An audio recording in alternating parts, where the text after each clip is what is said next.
চিন্তা করুন, আজকের এই হাইটেক যুগে যেখানে আমরা মঙ্গল গ্রহে বসতি গড়ার কথা ভাবছি, সেখানে আমাদেরই পৃথিবীতে এমন একটি জায়গা আছে যেখানে সময় থমকে আছে আজ থেকে ৬০,০০০ বছর আগে। বঙ্গোপসাগরের বুকে আন্দামান দ্বীপপুঞ্জের একটি ছোট দ্বীপ নর্থ সেন্টিনেল আইল্যান্ড। কিন্তু আপনি কি কখনো ভেবে দেখেছেন কেন ভারতীয় নৌবাহিনী এই দ্বীপের ৫ কিলোমিটারের মধ্যে কাউকে যেতে দেয় না? কেন সেখানে পা রাখা মানেই অবধারিত মৃত্যু?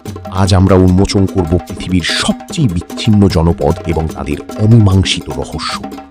আন্দামানের রাজধানী পোর্ট ব্লেয়ার থেকে মাত্র ৫০ কিলোমিটার দূরে এই দ্বীপের অবস্থান। প্রায় ৬০ বর্গ কিলোমিটারের এই দ্বীপটি ঘন জঙ্গলে ঢাকা। এখানে বাস করে সেন্টিনেলিজ উপজাতি। ইতিহাসবিদদের মতে এরা আফ্রিকা থেকে আসা আদিম মানুষের সরাসরি বংশধর, যারা প্রায় ৬০,০০০ বছর ধরে এই দ্বীপে বাইরের পৃথিবীর সাথে কোনো যোগাযোগ ছাড়াই বেঁচে আছে।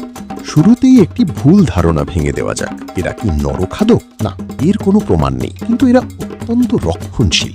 ১৮৮০ সালে British officer Maurice Vidal Portman প্রথম এখানে জোর করে ঢোকার চেষ্টা করেন এবং ৬ জন আদিবাসীকে তুলে নিয়ে আসেন। ফলাফল ছিল ভয়াবহ।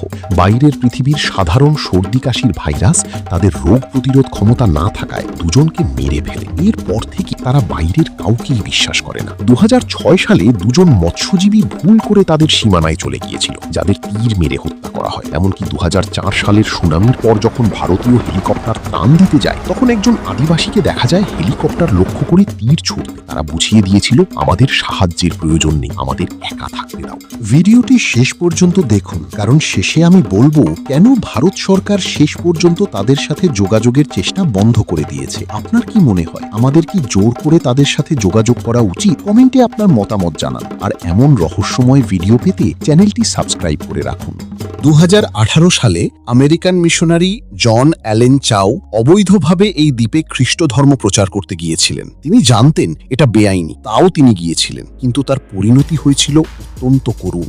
আদিবাসীদের তীরে তিনি প্রাণ হারান এবং তার দেহ আজও উদ্ধার করা সম্ভব হয়নি। ভারত সরকার স্পষ্ট জানিয়ে দিয়েছে, সেন্টিনেলিজদের আইন নিজেদের হাতে। তাদের ডিস্টার্ব করা মানে শুধু আমাদের মৃত্যু নয়, আমাদের শরীরের সাধারণ ব্যাকটেরিয়া তাদের পুরো জাতিকেও ধ্বংস করে দিতে পারে। নর্থ সেন্টিনেল আইল্যান্ড আমাদের মনে করিয়ে দেয় যে এই অতি আধুনিক পৃথিবীতেও প্রকৃতির এমন কিছু অংশ রয়েছে যা মানুষ নিজের নিয়ন্ত্রণে আনতে পারেনি। তারা আধুনিক প্রযুক্তি চায় না, ইন্টারনেটের দুনিয়া চেনে না, তারা শুধু চায় নিজেদের মতো করে স্বাধীনভাবে বাঁচতে। হয়তো এটাই প্রকৃতির নিয়ম। আপনার কি মনে হয়, এই আদিবাসীদের কি এভাবেই অবিকৃত ছেড়ে দেওয়া উচিত, নাকি তাদের আধুনিক পৃথিবীর আলো দেখানো দরকার? আপনার মতামত কমেন্ট বক্সে অবশ্যই জানান।